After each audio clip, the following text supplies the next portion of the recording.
और किसके रहते हुए हुआ है? वर्तमान हमारे यहाँ के सांसद रक्षा राज्य मंत्री रहते हुए वो इस पर बोल नहीं पाए। जिस तरह की पार्टी आज सामने है, तानाशाही रवैये वाली तमाम मुद्दे हैं जिस पर मुझे लगता है कि हम एक लंबी लड़ाई लड़ेंगे।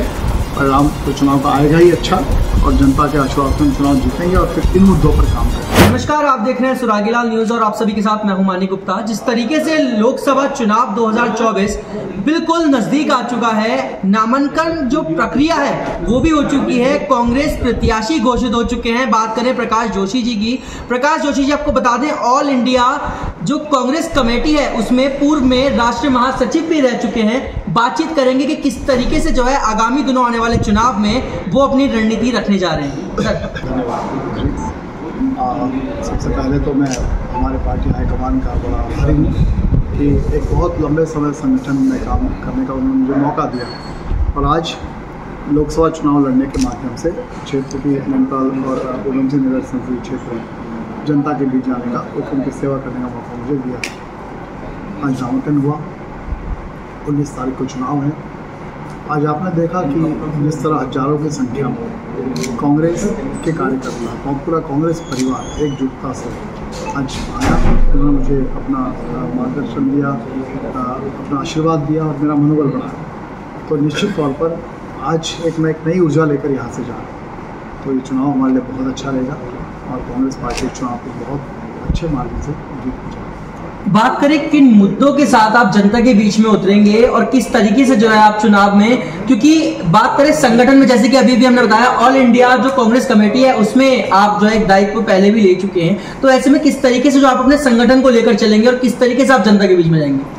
देखिए, जहाँ तक मुद्दों की बात है, मैं दो बात करूँगा। बड़ा आसान होता है, जब सरकार है तो सरकार को फेलियर बताना। सरकार जब काम करती है तो निश्चित तौर हम विपक्ष में हैं, तो विपक्ष में है तो खाली विपक्षी होने के नाते नहीं, एक जागरूक विपक्ष होने के नाते हमारी जिम्मेदारी बनती है कि सरकार क्या गलत कर रही है उस पर नज़र रखें और जनता के हितों पर जहां लड़ाई लड़नी हो तो वहां हम सड़क पर उतर कर लड़ाई लड़ें। तो पिछले 7 साल में प्रदेश में बीजेपी की सरकार है, 10 साल से राष्ट्र में उनकी सरकार है, 10 साल से इस संसदीय क्षेत्र में उनका सांसद चुनकर जाता है। वर्तमान सांसद पिछले 5 साल थे, ये रिकॉर्ड आपको है।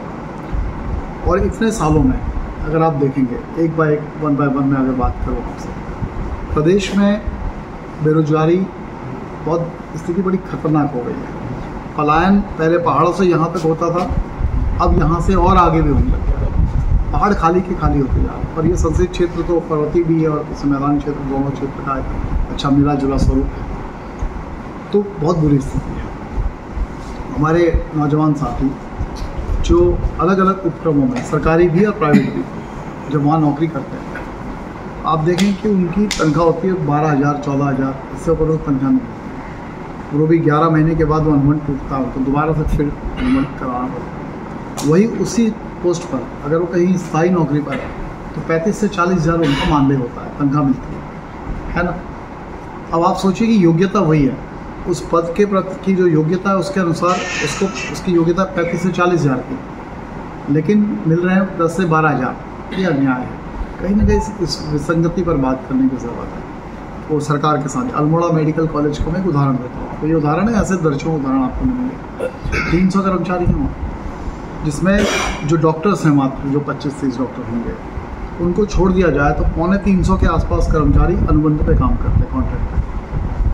तो सोचिए जरा उनकी क्या स्थिति हो। कौन है? हमारे भाई थे, हमारी बहनें थी, ये योग्यता ज़्यादा थी। मैंने खुद हल्द्वानी में सुशीला तिवारी मेडिकल कॉलेज में 171 ऐसे कर्मचारियों की लड़ाई लड़ी थी, अपनी ही सरकार, कांग्रेस की सरकार थी, और उनको स्थायी करवाया। तो एक वो जो भाव था, जो उनका आशीर्वाद मुझे मिला उसके बाद, तो ये बड़ी एक बात है जिस पर हमें करने की ज़रूरत है। अब मैं शिक्षा पे आता हूँ। ये बुनियादी सवाल हैं जो उत्तराखंड राज्य की स्थापना से पहले भी थे, उन पर काम हुआ। कांग्रेस की सरकार आई तो काम करा, माननीय नारायण दत्त तिवारी जी के टाइम पे या फिर हरीश राव जी के टाइम पे, पर अधिकांश यहाँ भाजपा की सरकार रही है। आप उसको देखिए कैसे उन्होंने किया।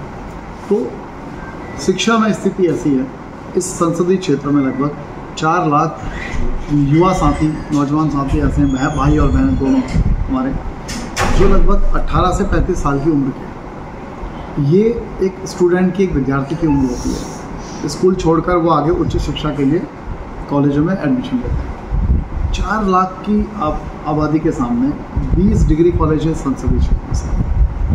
वो भी कैसे हैं, कहीं 500, कहीं 1000, 2000 की कैपेसिटी है, यानी इंफ्रास्ट्रक्चर वैसा है।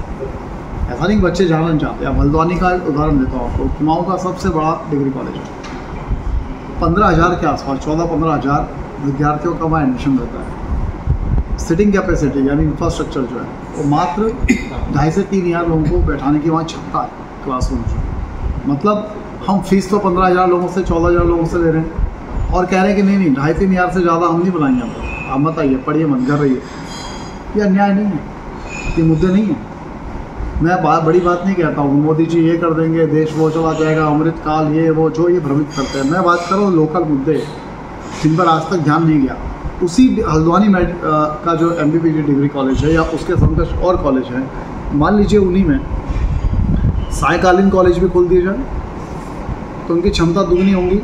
और जो हमारे भाई बहन नौजवान जो पहाड़ों से नीचे आते हैं, पढ़ने के लिए आते हैं, साथ में उनको रोज़गार की तलाश होती है। फीस के लिए, अपने खर्चे के लिए, अपने माँ बाप की जो पेंशनें आती हैं या जो भी उनके पास वहाँ रोज़गार का साधन है उससे मंगाते हैं, तो उनकी वो दुविधा भी दूर हो जाएगी, उनकी परेशानी ख़त्म हो जाएगी। तो ये इसकी तरफ उनका ध्यान, मेरे पास वो विज़न है। मैं ये हम जो मालूम है हम ये कर सकते हैं। स्वास्थ्य की बात करता हूँ, सुशीला तिवारी मेडिकल कॉलेज है हमारे यहाँ का, पूरे कुमाऊँ का सबसे बड़ा हॉस्पिटल। सच्चाई क्या है? सच्चाई है कि आज अगर किसी का परिजन अगर वहाँ एडमिट है, भर्ती है, किसी बीमारी को लेकर, किसी भी तकलीफ है, तो बाहर बैठे परिजन को ये भरोसा नहीं होता कि वो सही सलामत बाहर आ पाएगा। तो सुविधाओं का अभाव है, डॉक्टरों की कमी है, स्वच्छता का अब दूर दूर तक देखने को नहीं मिलती और मजबूरन लोगों को दूसरे हॉस्पिटल पर जाना पड़ता है या दिल्ली या बड़े शहरों पर जाना पड़ता है। स्वास्थ्य की स्थिति है। तो ऐसे तमाम मुद्दे हैं। अग्निवीर, अभी हमारे नेता प्रतिपक्ष जी ने कहा, हम तो वैसे भी हमारा ये प्रदेश तो सैनिक बाहुल्य प्रदेश है। तो एक नौजवान, एक युवा जब सेना भर्ती होने का प्रयास करता है, उसकी तैयारी करता है, तो ये नहीं होता कि मैं जाऊँगा और सेवा भर्ती होकर मुझे सिर्फ तनख्वाह मिलेगी। उस जज्बा होता है, इस देश के लिए न्यौछावर होने का जज्बा होता है, सेवा करने का जज्बा होता है। आप उससे वो छीन रहे उस भाव को। आप कह रहे नहीं 4 साल हम तुमसे मदद करेंगे, भर्ती देंगे, 4 साल के बाद हम तुम्हें वापस घर भेज देंगे। तो और सबसे बड़ी बात कि अगर इस 4 साल नौकरी करते हुए, अग्निवीर के रूप में काम करते हुए अगर कहीं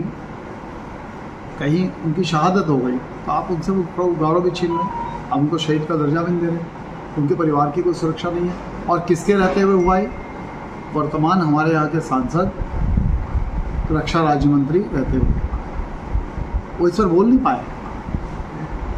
ऐसे तमाम मुद्दे। लॉ एंड ऑर्डर की बात करें, अंकिता भंडारी केस, हम सबको पता है कि आज भी उसका ठीक से खुलासा नहीं हो पाया। सरकार की नीयत ही नहीं है। ड्रग्स, हमारा युवा नौजवान हमारा नशे की तरफ और बढ़ता जा रहा है, उसके जुम्मन फंसा है। तमाम मुद्दे हैं जिस पर मुझे लगता है कि हम एक लंबी लड़ाई लड़ेंगे।